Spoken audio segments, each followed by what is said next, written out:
Baguio. Masarap mag-celebrate sa Baguio kasi malamig, no? Mas feel namin ang Pasko doon. At the same time, kasama ko buong pamilya ko, 8 anak, mga kapatid ko na nandito sa Pilipinas, pati yung kanilang pamilya kasama namin. We're talking of mga about 75 people. Kasama yung mga entourage ko rin, marami rin kami. Para reunion na marami kami pamilya. Actually, 75 din kulang pa yun kasi iba napunta na sa Amerika. Iba naman nag-abroad kaya hindi namin makakasama this Christmas. Yun.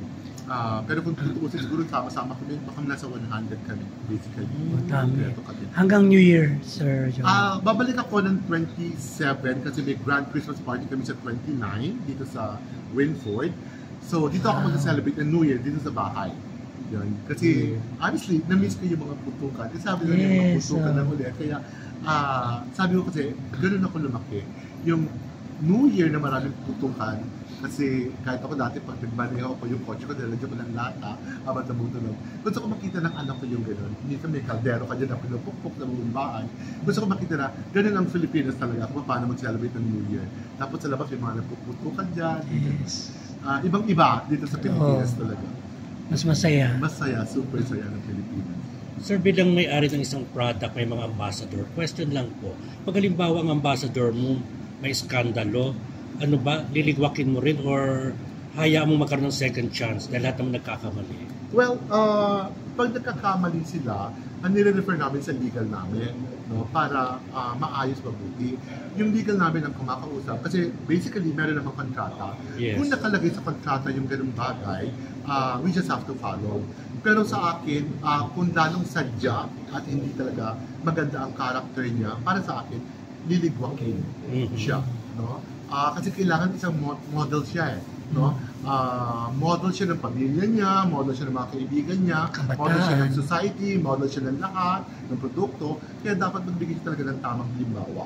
Pero of course, ang final say pa rin namin yung legal. No? Sila pa rin na nakikipag-usap niya.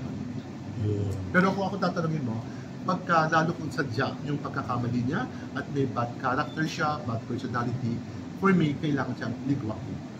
Follow up. Sorry. Ako talaga nagpala. Knowing you. Pero alam naman natin yung mga endorser na pinili mo talaga. Mga best mo, na sila. yung mga endorsers ko naman for the previous years, or sabi mo na 25 years or 24 years, okay naman sila. Wala naman ako naging endorser na naligwak, kumbaga.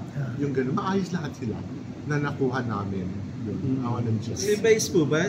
I-renew nyo? Or parang may... We're not renewing Vice, pero andyan pa rin yung perfume niya. What's happening is, kada benta ng pabango niya, meron siyang commission.